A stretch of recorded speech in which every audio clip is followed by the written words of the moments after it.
वाराणसी की ज्ञानवापी मस्जिद चर्चा में है। चर्चा की वजह अदालत का फैसला है, जिसमें आर्कियोलॉजिकल सर्वे ऑफ इंडिया यानी एएसआई को इसकी जांच करने की अनुमति दी गई है।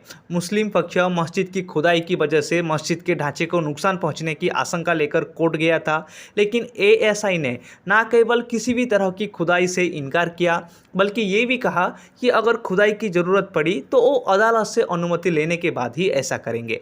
अब सवाल उठना लाजमी है कि बिना खुदाई एएसआई की टीम जांच कैसे करेगी।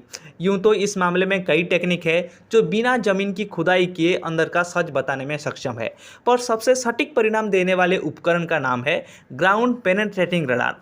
ग्राउंड पेनेट्रेटिंग रडार यानी जमीन भेदने वाला रडार है। ये बड़े काम की टेक्निक है और पूरी दुनिया में इसका बखूबी इस्तेमाल भी हो रहा है। भारत में भी इसका इस्तेमाल एएसआई और सेना रेगुलर करती है। देश की बाकी एजेंसियां ज़रूरत पड़ने पर इसका इस्तेमाल करती आ रही है। इसके परिणाम बहुत सटीक पाए गए हैं। ज्ञानवापी में भी एएसआई इसी टेक्निक का इस्तेमाल करने वाली है और जो पूरा सच सामने लाकर रख देगी। इसे भूमर्मज्ञ रडार भी कहा जाता है। इसके इस्तेमाल का मतलब ये हुआ कि बिना खुदाई किए लैपटॉप और अन्य तकनीकी उपकरणों के सहारे विशेषज्ञ जान सकेंगे कि जमीन के अंदर क्या छुपा है।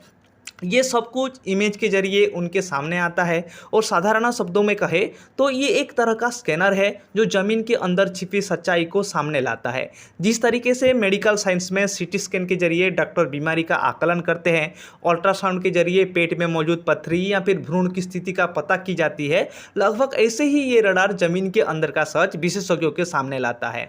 आरोप ये है कि मुगल शासक औरंगजेब ने विश्वेश्वर मंदिर को तोड़कर मस्जिद बनवा दी थी। बीते साल यानी 2022 में हुए एक सर्वे में मस्जिद के वजू खाने में एक शिवलिंग मिला था। कहा जाता है कि आक्रमण के समय पुजारी ने इस शिवलिंग को परिसर स्थित कुएं में छिपा दिया था।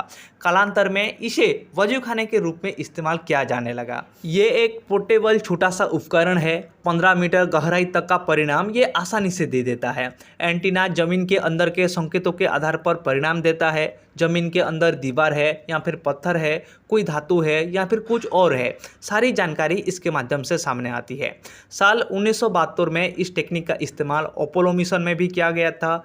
आज इसका इस्तेमाल हीरा, सोना, भूजल, मिट्टी और ज़मीन के अंदर छिपी किसी भी चीज़ के लिए किया जा रहा है। सेना ज़मीन के अंदर विस्फोटकों को पता लगाने में भी इसी टेक्निक का इस्तेमाल कर रही है। आई होप आपको ग्राउंड पेनेट्रेटिंग रडार क्या है उसके बारे में समझ में आ गया होगा। अगर आपको वीडियो अच्छा लगा है तो लाइक कीजिए, शेयर कीजिए और सब्सक्राइब करना बिल्कुल मत भूलिए। तब तक के लिए आप सभी को मेरे तरफ से जय हिंद।